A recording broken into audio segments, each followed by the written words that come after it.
Hello and welcome Indira IAS.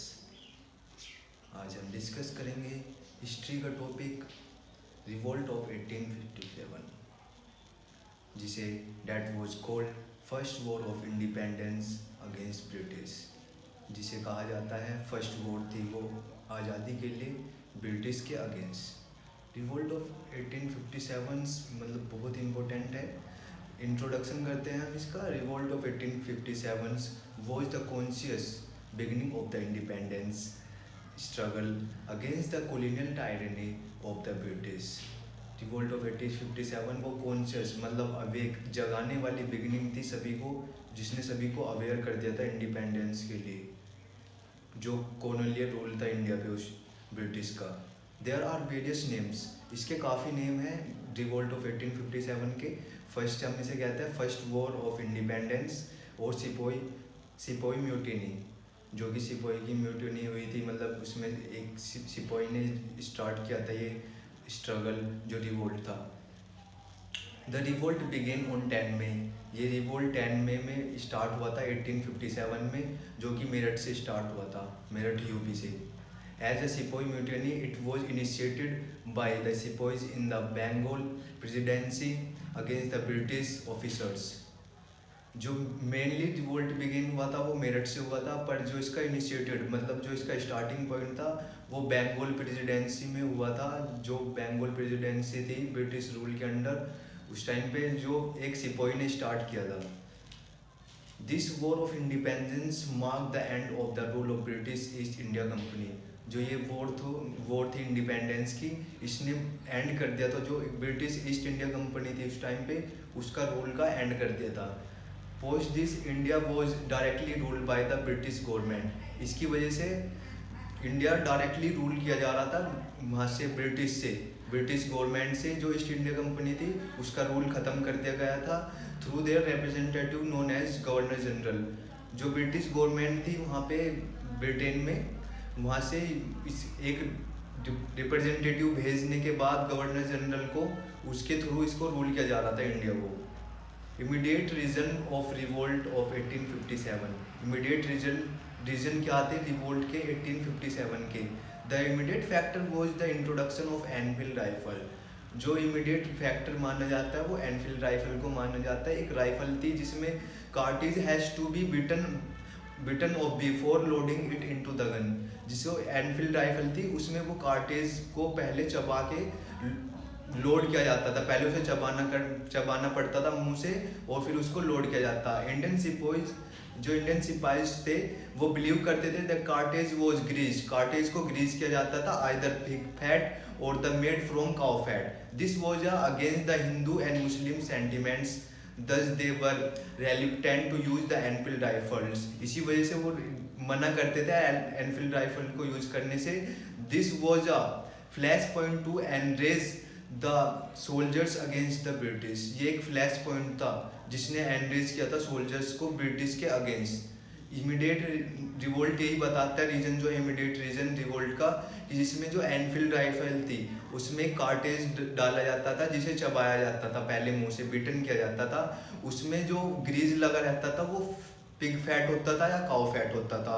इसी वजह से जो इंडियन सोल्जर्स थे वो मतलब उनके सेंटिमेंट्स को हर्ट किया जाता था, क्योंकि वो पिग फैट और काउ फैट से बना होता था और उसे चबाना पड़ता था। तो वो उस चीज़ के अगेंस्ट हो गए थे। जो ये हिंदू और मुस्लिम्स के सेंटिमेंट से खेलते थे, उन्होंने इस चीज़ को मतलब यूज करने से मना कर दिया था। इस वजह से रिवोल्ट का सबसे इमीडिएट रीजन था।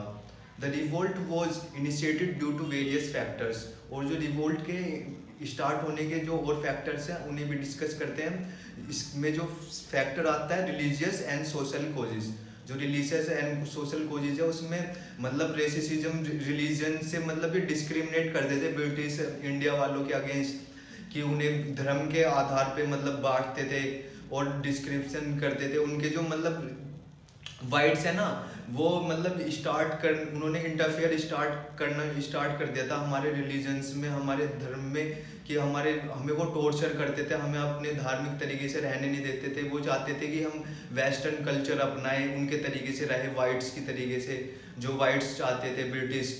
उनके तरीके से। इस वजह से एक रिवोल्ट का causes religious and social causes ये था। जो पॉलिटिकल कोजेज था, जो ब्रिटिश एक्सपेंड करना चाहते थे अपनी टेरिटरी को, due to had a lad of propagation unjust policies. जो अनजस्ट पॉलिसीज थी उनका उनके थ्रू अपने टेरिटरी का एक्सपेंशन चाहते थे। जो मतलब प्रिंसली स्टेट्स थे और जिसमें नवाब पावर्स में थे, उनके मतलब जमींदार से उनसे उनकी लैंड ले ली थी इन्होंने। पॉलिटिकल कोज में एक आता है the introduction of unfair policies. Unfair policies इन्होंने इंट्रोड्यूस की थी, जैसे डॉक्ट्राइन ऑफ लैप्स, जिसमें सब्सिडियरी अलायंस, और उसमें ये आ जाता है the introduction of unfair policies like the policy of trade and commerce, जिसमें ट्रेड एंड कॉमर्स से अपने अकॉर्डिंग करते थे कि ट्रेड करते हैं तो ये मतलब इंडियन से ज़्यादा रिवेन्यू लेते थे। And they play the indirect subordination, subsidiary alliance indirect subordination था the policy of war and एनेक्सेशंस।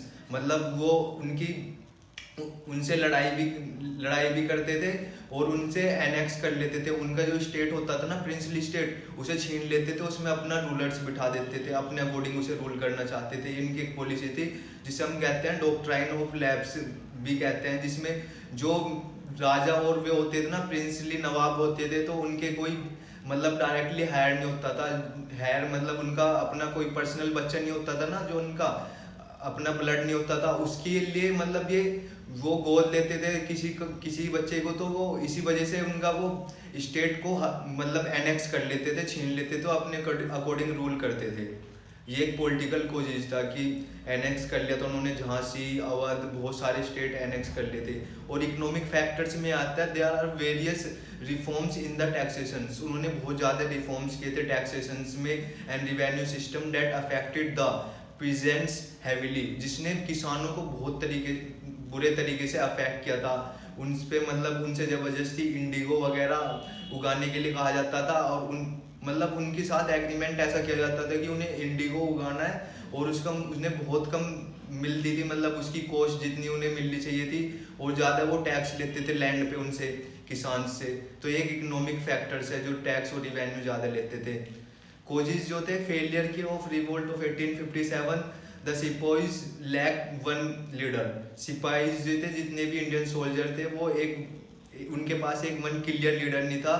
उस टाइम पे बहुत सारे लीडर्स हुए थे उनके खुद के, वो खुद नहीं पता कर पा रहे थे उनका मेन लीडर कौन है। इस वजह से the Indian rulers who aided the revolt did not envision any plan for the country after the British were defeated. जो इंडियन सोल्जर्स इसे एडेड कर रहे थे, रिवोल्ट का साथ दे रहे थे और रिवोल्ट में अपनी से आर्मी वगैरह भेज के इस रिवोल्ट को बढ़ा रहे थे आगे, तो उसमें इन्होंने एक ऐसा परफेक्ट प्लान नहीं बनाया था कि देश पे रूल कौन करेगा, कौन कहाँ कैसे रहेगा, और ब्रिटिश को डिफीट करने के बाद। तो इस वजह से एक फेलियर माना जाता है इस रिवोल्ट का। और मेजॉरिटी जो थर्ड इसका फेलियर है रिवोल्ट का, मेजॉरिटी नॉर्थन इंडिया में वॉज अफेक्टेड। जो नॉर्थन इंडिया था वो अफेक्टेड था इस रिवोल्ट से, कि कभी कहीं रिवोल्ट हो रहा है, कभी कहीं, मतलब एक साथ हर जगह रिवोल्ट नहीं हुआ, कभी कहीं चिंगारी लग रही है, कभी कहीं रिवोल्ट हो रहा है। तो ब्रिटिश इस वजह से थोड़ा थोड़ा कंट्रोल पा रहे थे इस रिवोल्ट पे। जो 3 प्रेसिडेंसी थी, बॉम्बे, बंगाल एंड मद्रास, उनमें मतलब ये बिल्कुल भी रिवोल्ट नहीं हुआ, वो अनअफेक्टेड थी, मोस्टली अनअफेक्टेड थी वो। जो मेजोरिटी रिवोल्ट हुआ था ये नॉर्थन इंडिया में हुआ था, उत्तर प्रदेश, राजस्थान, उत्तराखंड, इस दिल्ली, इन एरिया में ज़्यादा रिवोल्ट हुआ है। ये उस साइड नहीं हुआ, ना तो बंगाल प्रेसिडेंसी में हुआ, ना तो ये मद्रास में हुआ, ना ये बॉम्बे में हुआ।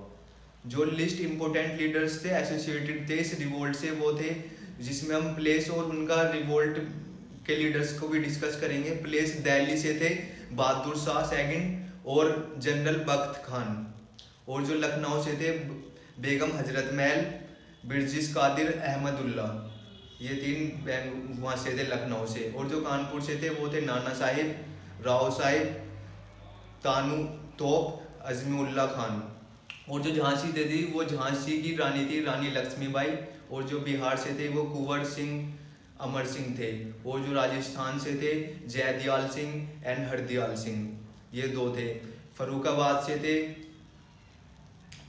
हसन खान, और आसाम से थे कंदर परेश्वर सिंह, मनीराम और दुत्ता बारूक। और जो उड़ीसा से थे वो थे सुंदर शाही और उज्जवल शाही, ये 2 थे। तो इस रिवोल्ट में मतलब फेलियर जो हुए थे उस वजह से रिवोल्ट मतलब सक्सेस नहीं मिल पाया, जो पूरे इंडिया में एक साथ रिवोल्ट नहीं हो पाया था ये। कभी कहीं पे चिंगारी लग रही है, कभी कहीं पे रिवोल्ट हो रहा है, तो एक साथ रिवोल्ट मतलब एक परफेक्ट प्लान होता तो उस टाइम पर हमें आज़ादी मिल सकती थी। आज के लिए बस इतना ही। आप सभी से रिक्वेस्ट है कि चैनल को सब्सक्राइब करेंगे, लाइक करेंगे और शेयर करेंगे। Thank you.